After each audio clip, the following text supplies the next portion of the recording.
So one talk with a therapist later, we're returning to Selene. Laura listened to the rest of what he had to say. He asked what pills Ethan was taking. Ethan wasn't taking any except aspirin because he had a lot of headaches recently. She advised him to reduce the workload, follow the daily routine, and take light sedatives if necessary. Something herbal, maybe. Without meeting in person, there wasn't much Laura could offer, and Ethan had no energy, time, or money to start the full-on therapy as Hope called it. You need to get your work done, mate. Okay, Ethan thanked Laura with all his heart, finished the call, and stretched and took a deep breath and made his ribs ache. Then he smiled. Though no full-on therapy was involved, the conversation made Ethan feel much better. The reality made sense again, and nothing out the ordinary was happening. Nothing he couldn't handle. He stretched out again and was about to go for another cup of coffee when his breath, the steady, deep breath of a man who's in control, caught in his throat. Oh, great, here we go again. Ethan felt the small hairs on his back of his neck standing up. Someone was looking at him from the back of his head. He even turned around slowly. I'm calling the police. Ethan spoke each word louder and clear. It was a decent plan. Actually a decent one. And it certainly wasn't funny in any way, and yet the girl sitting on his windowsill was silently laughing, covering her white teeth with her hand. The girl from the supermarket. The girl from the dream. She was still wearing a light white dress, even though the morning temperature dropped to 53 degrees Fahrenheit and it was going to rain. One of the straps fell down to the side, and the girl was no hurry to pull it back up. She swung her crossed legs a little, looking at Ethan from under her brow. The smile of a child who had a hilarious mischief in her mind. Did I say something funny? The girl quickly raised her eyebrows and shrugged slightly, still holding back a smile. Just as before, she did not make a sound. Ethan even assumed she could be mute, decided to make one last attempt. Just one question and he calls the cops.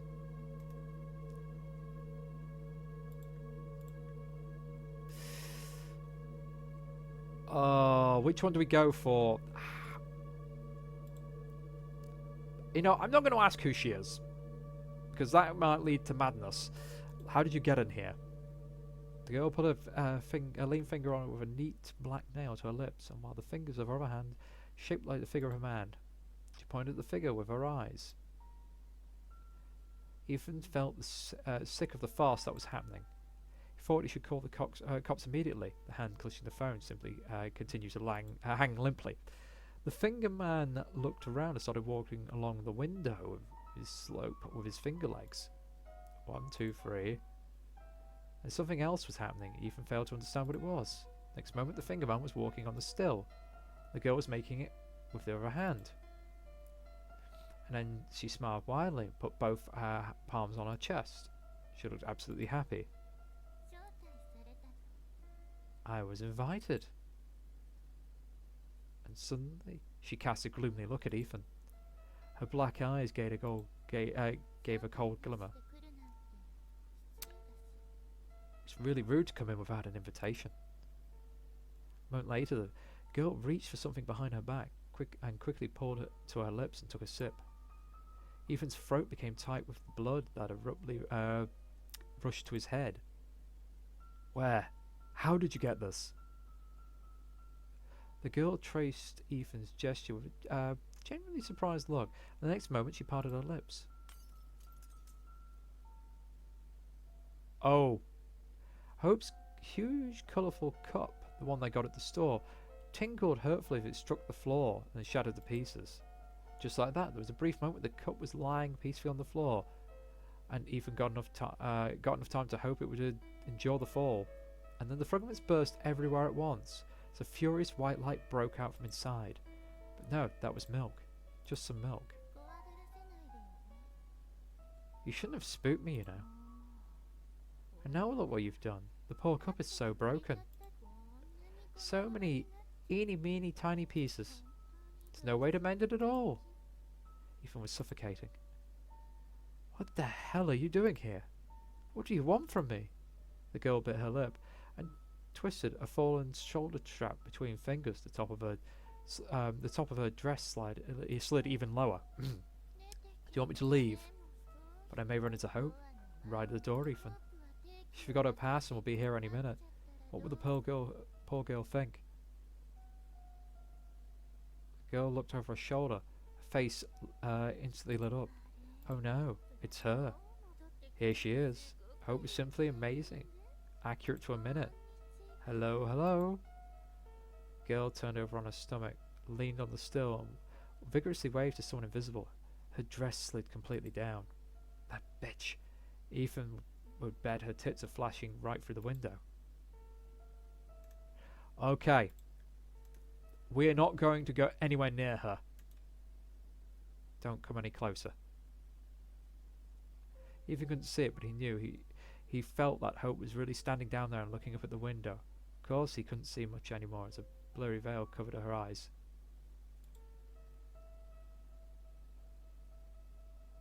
The girl slowly turned around and stared at him, her eyes wide open without blinking. Her shoulders shook as she was going to cry. She was laughing. At first it was a couple of stifled laughs, and then it became a laughter as someone had just heard a great joke, and gradually it turned into wild barking screams. He had to stop it, right now. He even wanted to rush to that window, but he took one step and froze in place. The girl must be out of her mind. She's stoned or worse. She might have a syringe. He doesn't want any more problems. Only thing he wants is this thing removed from his windowsill, welded in a steel box and dumped somewhere in the middle of the Atlantic. He still had his phone in hand. 911, what's the address of your emergency?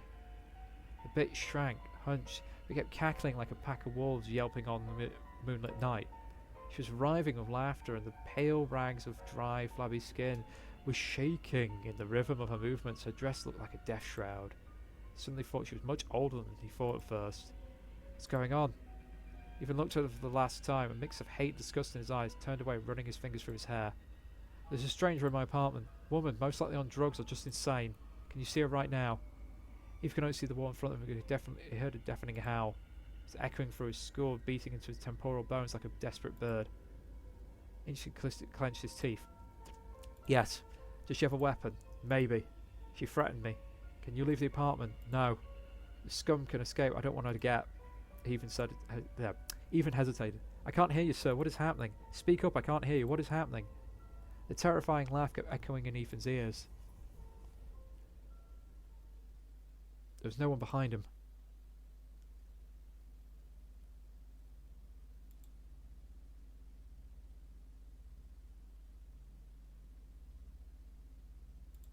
He approached the window softly, as if it was happening in a dream.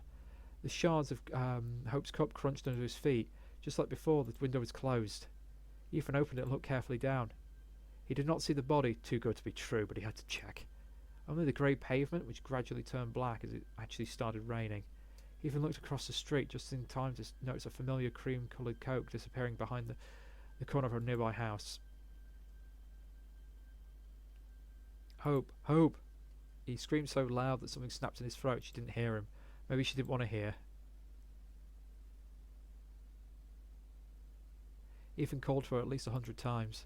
Hope didn't answer. Ethan thought he could come to her office, but eventually decided it would only make things worse. Police was in his apartment 20 minutes, 40 seconds later. He didn't find any sign of false entry, and a call recorded. As Ethan found out, it had nothing that resembled laughter or howling. Extraneous sounds, the officer said.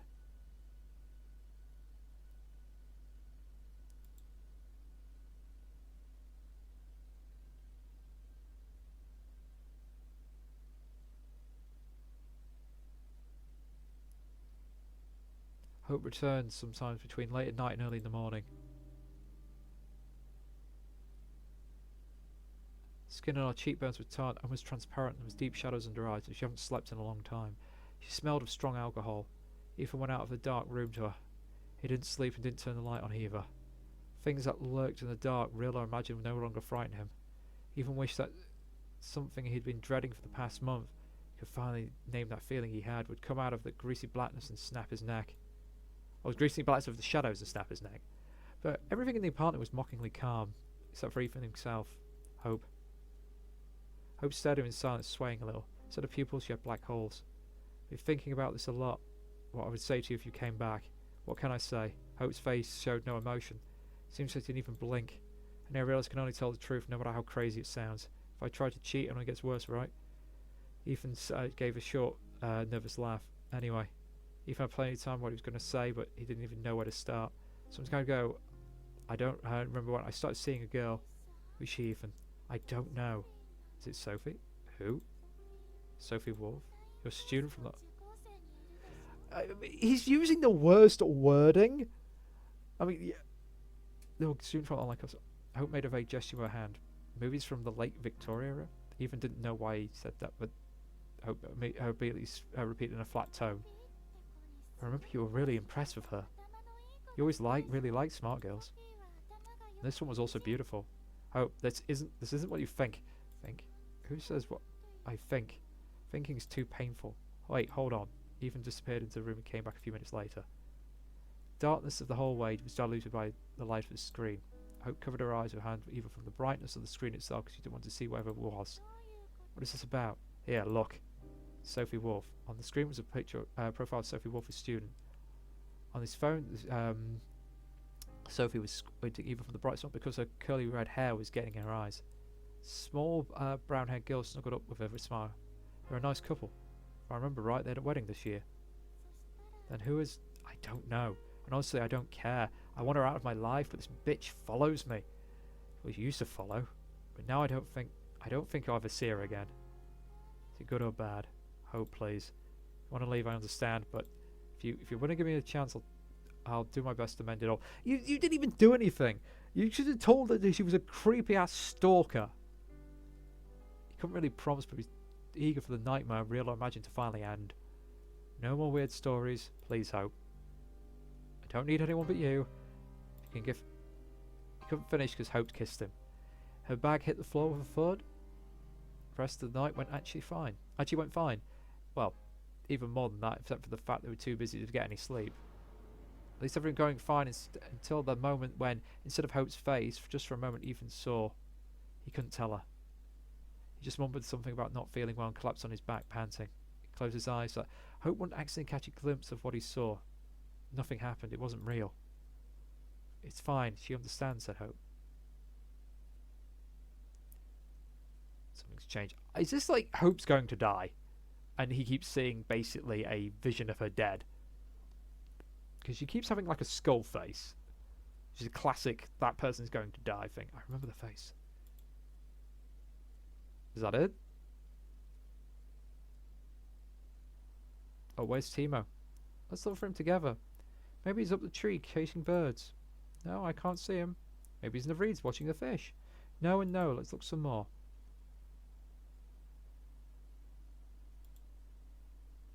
Maybe he's on the roadside under the blue plastic bag. He's not there, he's not there, he's not there, he's not there. He's not there, he's not there. He's not theirs. Conditions of love. What have you done? I wanted to save you. I wanted to save us both. You fool! That's right. But I just can't lose you. It's too late. Never too late as long as we have each other. Oh, will you? Conditions of love. All done. Now, I can't help but... This guy just never uses the right words. Ever. At any point. To describe things. Anyway, the conclave muzzles of Persian cat stared back. That was all required of Ethan. He had to call the cattery. Simple task, but Ethan hesitated. It's hard for him to get used to an idea of those pop-eyed creatures walking around their apartment. During the day, it would nap where it pleases. At night, it would sneak into the kitchen to play with the shadows that moved by themselves. And its eyes would turn into two sources of black and green if the light reaches them. Ancient people believed cats could walk between worlds and see spirits. Looking at Persians, Ethan hardly believed they could even breathe on their own. And yet, in this, Ethan Harrison was from the 21st century agreed with the ancient people. There's something sinister about them. In any case, he should call the cattery, for Hope's sake. For the sake of them both, since he'd made a decision. Ethan has already picked up the phone and was about to proceed with the plan when he heard the key turn in the entrance door. Something about him wound up. It's barely 5 o'clock in the evening, which was, anyway, very early for Hope to be back. Everything was fine, that was. Ethan closed his laptop and went out into the hallway. For a long time he couldn't say a single word, but when he could speak, he could only imagine one question. What have you done? Hope's smile faded, and for the first time in the 4, even 5 years they'd been a couple, Ethan was glad of it. In fact, there was nothing surprised about it. The new haircut, the new hair colour. Hope looked unbearably insanely similar to the creature at the window. Hope's lips turned white, trembling. This didn't help, did it? Any of it? You can't love me even now, right? What are you talking about? Isn't it obvious? I see how you look at me. You're disgusted. You try your best to touch me as little as possible. And no matter what I do, no matter what I try, it doesn't help. Admit it. You never loved her. You didn't, right, Ethan? She was convenient, that's about it. Shit makes the flowers grow. Your flowers grew so much, didn't they, Ethan? Didn't they? Ethan would never hit his wife. More than that, he would never hit a woman, but that what spoke to him was neither his wife nor a woman. It was the nightmare incarnate that bared its long, sharp teeth and came to take away his right for a second chance, or Ethan thought at the time. The punch turned out somewhat pathetic, but you have to take into account that wife beating is not a fairground attraction. When you hit your wife properly, a mark does not fly up to the highlighted sign, a good one. And though this is indirectly related to the early Renaissance, even had experience in the matter, since his old man fist used to itch often. So with something like that, he would know. If there's any sign that could light up, it would say at the moment, it would say something like, "You're scum, Ethan." No. He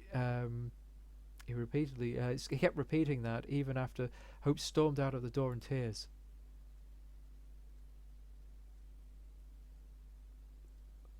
Damn, this is going through Cerberus retcon.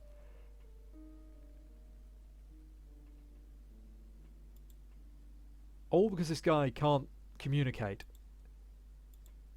Okay, we have another random message. I'm guessing that's going to be cry, sob. The bus driver saw me blank. He didn't laugh at me, didn't get mad like Mom. He even allowed me to play in the bus. I wish there was more people like him. I had a really weird dream today. Hope blank is okay. I'll go look for him. That's going to be Timo. Should have closed the darn window. Ethan barely remembered the following few days. Something seems to be happening. Some people called him. He himself called a lot. He called Hope. Hope wasn't answering the phone. He knew this would happen. Every time he dialed her number, he knew he was listening up to the voicemail signal. It was some of a ritual. He'd wake up. Sometimes it was light outside, sometimes dark. More often than not, it was grey. He could neither nor want to identify the call because of the drawn curtains. He'd call Hope. Hope wouldn't answer the phone. He'd go to the kitchen and turn water on. He watched the silvery, twisted stream break against the sink for a while. Eventually put a cup under the stream and fill it to the brim. Drink. Go to the bathroom. Go back to the couch. It's too bad to be true. All of this can't be real. Life can't crumble into pieces in an instant, just collapse inwards like a wooden block tower. Even couldn't remember the name of that game. Once he and Hope went to sea. He and Hope. It's too bad. All of this can't be real. He didn't do anything. Could it be that he didn't do anything? No. He hit Hope. He hit her and a red blot spread across her cheek. It's too dark to see, but even knew how it goes. How could he do that? What happens now? What can happen now? His thoughts were like a bunch of needles as he tried to swallow over and over. Sometimes he managed to briefly forget about them.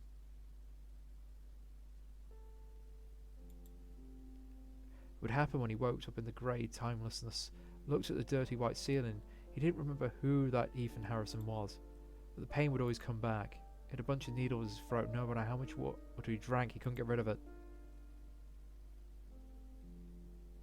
Hope's father shook him up a bit. Not in the sense that he could have done grabbing a hold. Not in the sense that he could have done it, grabbing a hold of him and lifting him off the ground. Hope's father was a tough man. Despite his age, he could have hit even harder. Ethan was afraid of it. At the same time, he wanted it to happen. I made everything easier. Maybe even fixed it all. Ethan was going over it in his head as he stared at the phone screen displaying a familiar number. He was awfully scared, yet he answered. Turned out Hope had asked her father to pick up for her. Mr. Molie's voice was flat, even a bit uncertain. Worst of all, he wasn't angry. He was plunged even into despair. He couldn't get redemption like this. However, the upcoming visit forced Ethan to gain his senses. It shoved him back into reality like a stream of people pushing him to a crowded subway train. He tidied up the place a bit. He shaved. He figured out what to say. Several times he rehearsed his speech in front of a mirror. Just before Mr. Morelli's arrived, Ethan left the keys with the neighbours. Simply put, he fled. Of course, he wanted to warn Mr. Morelli beforehand with a message because he didn't have the heart to call. Ethan wanted Mr. Morelli to pick up on what he had to get out as soon as possible. Mr. Morelli wasn't going to help, that's for sure. He wasn't going to help which simply meant he got between Ethan and his wife. Ethan was angry with Mr. Morelli, like he was the source of all the trouble. Anger boiling up inside him, mixing with cheap coffee and turning to caustic acid. There's nothing rational about this feeling. Ethan had plenty of time to think about it, to weigh it, examine it under a magnifying glass. He was sitting in a small cafe on the corner of the street until the streets got dark. He would have stayed there even longer if the waiter hadn't come to his table to tell him the place was closing. Ethan nodded absently and asked for a moment to use the bathroom. Again, there was nothing rational about being angry with Mr. Morelli. I'll be honest, it was pathetic. Just like hitting your wife and running away not to face her father. You're scum, Ethan. Worthless scum. Ethan turned off the tap and stared at his reflection in a large mirror. A few droplets of water trembled on the tip of his nose and chin. Now that was a proper punch. I'm sorry, but sir, are you okay? You have... Blood oozed from his split lip. Ethan wiped it off with the back of his hand. Yes, I'm fine. I'm sorry, I didn't mean to keep you. He smiled. The fresh wound got swollen with blood again. A red blotch spread across his face just as it should. Ethan didn't lie to his fighter. He really was fine. Maybe not in the same manner as before, but the gears in the head were starting to move again. When he got home, Miss Morelli was already left. Now I'm just going to go on the TV program.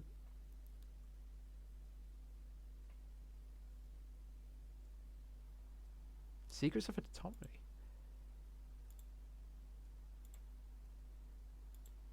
People will have tomatoes for brains. Again, why? Anatomy is not tomatoes. Mary is a lamb. John is a tree. And who's this little liar?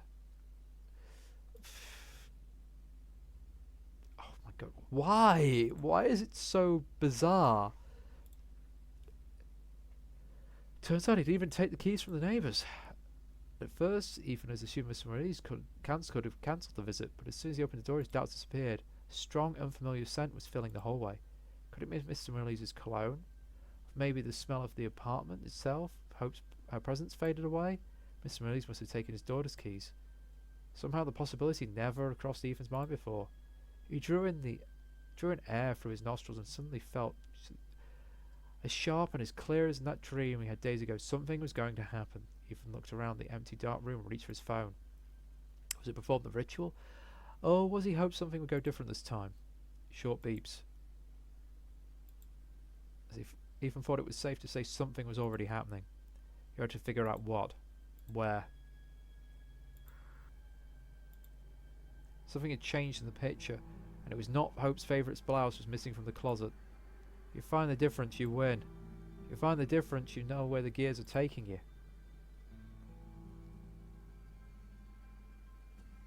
The hallway. Pot-bellied bowls on the dressers, full of gibberish and dust. The kitchen. A row of uneven jars on a shelf, an empty coffee maker bearing dry blackness at the bottom.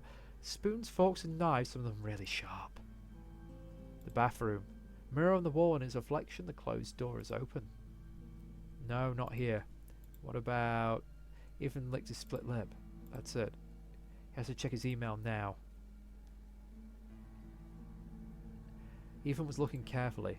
Seemed like a lot of time had passed. His inbox was full of various mails, but Ethan barely glanced at the names. He was looking for something special. What was special about, say, letters from the agency were becoming more and more concerned.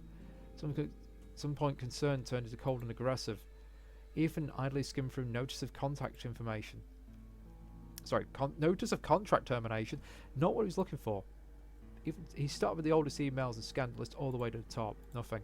Maybe he's looking in the wrong place. Maybe there's nothing to look for. No. Something is happening. He has to figure out what, where.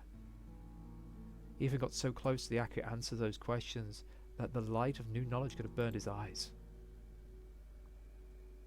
He's gone completely off the rocker. Okay, at the top of this list is a title letter. Maybe Ethan missed it the first time, maybe it wasn't there before. The sender was the same writer that Ethan had volunteered to help, completely free of charge. Ethan's lungs turned into a deflated pool ball. Clicked on the name of the letter without a name. Of course the letter actually had a name. Mail clients carefully added untitled to the empty line, just in case you're losing it when you type your email, because something got out of that open door in the bathroom mirror. The poor guy begged Ethan to come. Mail said he couldn't sleep. He was scared, exhausted, and didn't know who else to ask. Something will get him very soon if he won't figure anything out. He didn't know if it was related to work he was doing, didn't know how to drive away what had settled in his house. He only knew something enormously hungry was looking at him from the darkness. You know what I mean, right? Ethan knew. By the time he finished reading the letter, Ethan already knew what he should do.